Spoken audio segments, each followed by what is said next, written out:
பார்க்க போகிற டிஷ் பேர் என்னன்னு பார்த்தீங்கன்னா பாவக்காய் தொக்கு. ஸோ பாவக்காய் வந்து ரவுண்டாக கட் பண்ணி இந்த மாதிரி அதுலேருந்து பாதி பாதியாக கட் பண்ணி இப்படி எடுத்திருக்கேன். நல்லா 2 வாட்டி அலசிட்டு இப்படி எடுத்திருக்கேன். விதையெல்லாம் எடுத்து போட்டுடணும். இப்படி எடுத்திருக்கேன். ஸோ பாருங்கள், இப்போ இதை உங்களுக்கு சைஸ்க்கு ஏற்ற மாதிரி ரவுண்டாகவும் கட் பண்ணிக்கலாம், அந்த மாதிரி கட் பண்ணிக்கலாம். ஸோ இப்போ என்ன பண்ணியிருக்கேன் அப்படின்னு கடுகு போட்டிருக்கேன், வெங்காயத்தை அப்படி கட் பண்ணி போட்டிருக்கேன். நம்ம நல்லா உப்பு போட்டிருக்கேன். நல்லா வதங்கிடுச்சு. இன்னும் கொஞ்சம் வதங்கணும், நல்லா வதங்கணும்.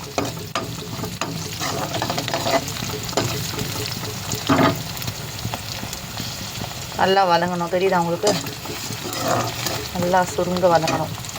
அடுப்பு சிம்மில் வச்சுக்கோங்க. பண்ணி செஞ்சதான் கட் பண்ணி போட்டிருக்கேன். அதை கொஞ்சம் நல்லா அப்படி குத்தி, தக்காளி இனிப்புக்காக போடுறது. பாவக்காய் கொஞ்சம் கசப்பாக இருக்கும், தக்காளி போட்டால் கொஞ்சம் இனிப்பு சேர்த்து தொக்கு மாதிரி செஞ்சால் குழந்தைங்களுக்கும் கொடுக்கலாம்.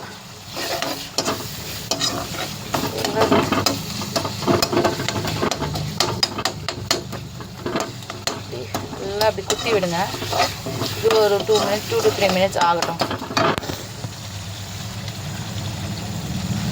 எப்படி நல்லா அந்த வெங்காயத்தோடு சேர்ந்து இதுவாகுது பாருங்கள், வதங்கணும் நல்லா. அப்போ தான் வந்து டேஸ்ட்டு வரும் உங்களுக்கு. எனக்கு வந்து ஜெஸ்டேஷனல் டயபெட்டிஸ், அதாவது ப்ரெக்னென்ட்டான டயபெட்டிஸ் வருமே, அது வந்திருக்கு. அதனால தான் இப்போ தான் பாவக்காவே தொடரும். ரொம்ப நாள் ஆச்சு பாவக்காய்லாம் பண்ணி. ஸோ இப்போ தான் பாவக்காவே சாப்பிட்றோம். ஸோ ரொம்ப நல்லது. பாவக்காய், கோவக்காய் இதெல்லாமே சாப்பிட்லாம் ஜெஸ்டேஷனல் டயபெட்டிஸில். ஜென்ரலாகவே டயபெட்டிஸில் இதெல்லாம் சாப்பிட்லாம்.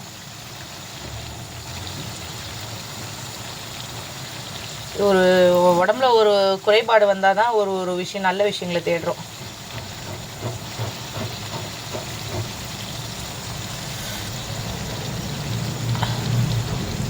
லைட்டாக மஞ்சத்தூள் போட்டுக்கிறேன். அப்படி குத்தி விட்டிங்கன்னா அதோட பிளெண்ட் ஆகும். போனது அப்போலாம் தொக்கு நல்லாயிருக்கும்.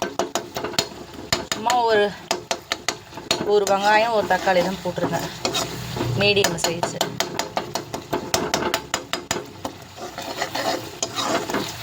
நல்லா வதங்கிடுச்சா? ஆல்ரெடி தேவையான அளவு உப்பு போட்டிருக்கேன் வெங்காயம் வதக்கும் போதே. நல்லா பிரிஞ்சு வருது பாருங்கள் எண்ணெய். தக்காளிலாம் நல்லா வதங்கிடுச்சு. அந்த கலர் மாறுது பாருங்கள், சிகப்பு கலரில். நல்லா வதங்கிடுச்சுன்னு அர்த்தம். வெங்காயம் நல்லா ஆல்ரெடி வதக்கிடுச்சு. இப்போ தக்காளியும் நல்லா வதங்கி இவ்வளோ இதுவாகிடுச்சு. இப்போ இந்த நேரத்தில் கட் பண்ணி வச்சுருக்க, நம்ம ரவுண்டாக கட் பண்ணி நீட்டாக கட் பண்ணி வச்சுக்கிறோம் அந்த பாவக்காவை எடுத்து அப்படியே சூப்பராக செம்மையாக ஃபஸ்ட் கிளாஸாக இது வந்து அதில் போய்ட்டு இதில் சேர்க்குறோம். ஏன்னா இப்போ மிளகாத்தூள் போட்டிங்கன்னா அது தீஞ்சிடும். ஸோ காய் வேகிறதுக்கு லேட் ஆகும். இதை கொஞ்சம் எண்ணெயிலே வதக்கிட்டு மிளகாத்தூள் போட்டிங்கன்னா டேஸ்ட்டு வரும். அதுக்காக தான் மிளகாத்தூள் இப்போ போடலை, மஞ்சத்தூள் மட்டும் போட்டேன். 2-3 வாட்டி கழுவிட்டேன். கழுவுனதுக்கப்புறமா இப்போ வந்து பெரும்பாலும் வாரத்தில் ஒரு முறை அந்த மாதிரி சாப்பிட்டிங்கன்னா நல்லது உங்களுக்கு. ஒரு தட்டு போட்டு கூட மூடி விட்டு 5 நிமிஷம் எண்ணெயில் வதக்குங்க. அதுக்கப்புறம் வேணால் மிளகாத்தூள் போட்டு லைட்டாக தண்ணி.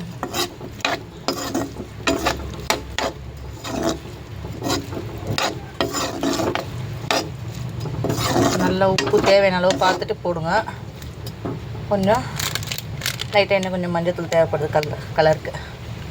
ஆனால்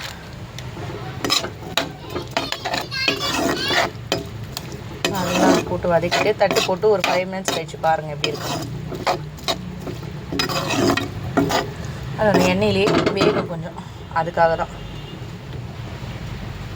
தெரியும் அவங்களுக்கு எப்படி இருக்குது, பச்சையாக இருக்குது. இப்போ அது ஒரு 5 minutes கழிச்சு பாருங்கள், சுருண்டு வரும். அதுக்கப்புறம் வேணால் மிளகாத்தூள் போடலாம். இப்போயே போட்டிங்கன்னா அடி பிடிச்சிடும், வேறு ஒன்றும் இல்லை ரீசன் அதுதான். வந்து நல்லா வதங்கியிருக்கு, தெரியுது அவங்களுக்கு.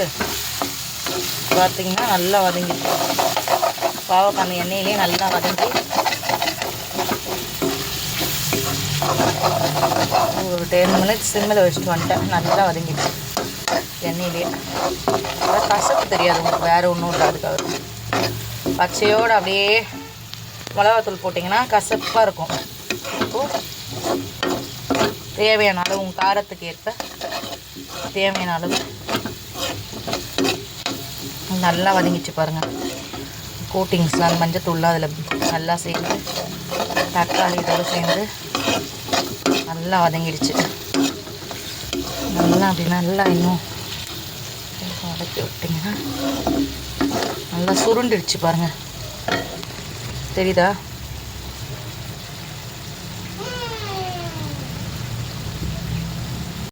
மிளகாத்தூள் தேவையான அளவு போட்டுக்கோங்க உங்கள் காரத்துக்கு ஏற்ப. இப்போது நல்லா அதை கிளறி விடுங்க. கிளறி விட்டிங்கன்னா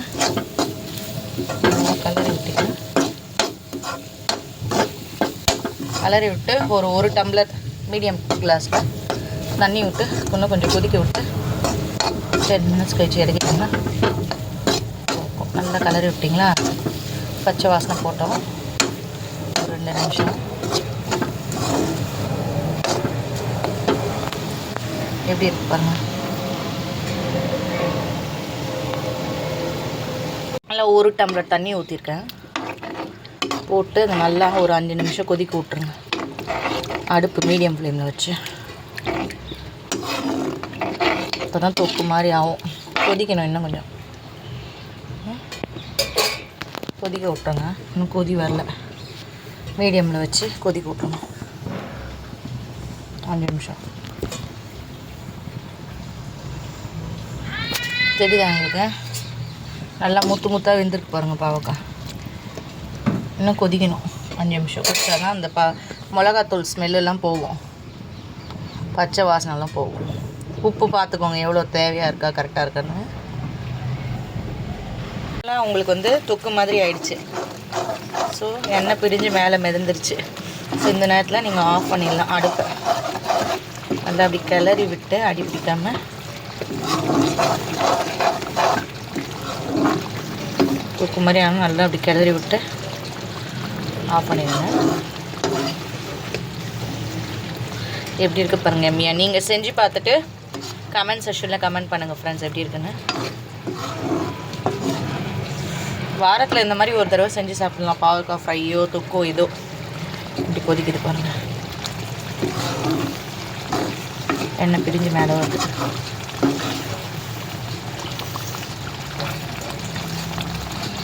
நல்லா வெந்துடுச்சு. எண்ணெயில் வதக்குனீங்க இல்லையா, அப்படியே நல்லா வெந்துடுச்சு. இருந்தாலும் இப்போது ஒரு 5-10 மினிட்ஸ் வந்து கொதிக்க விட்டதுனால இன்னும் நல்லா வெந்துடுச்சு.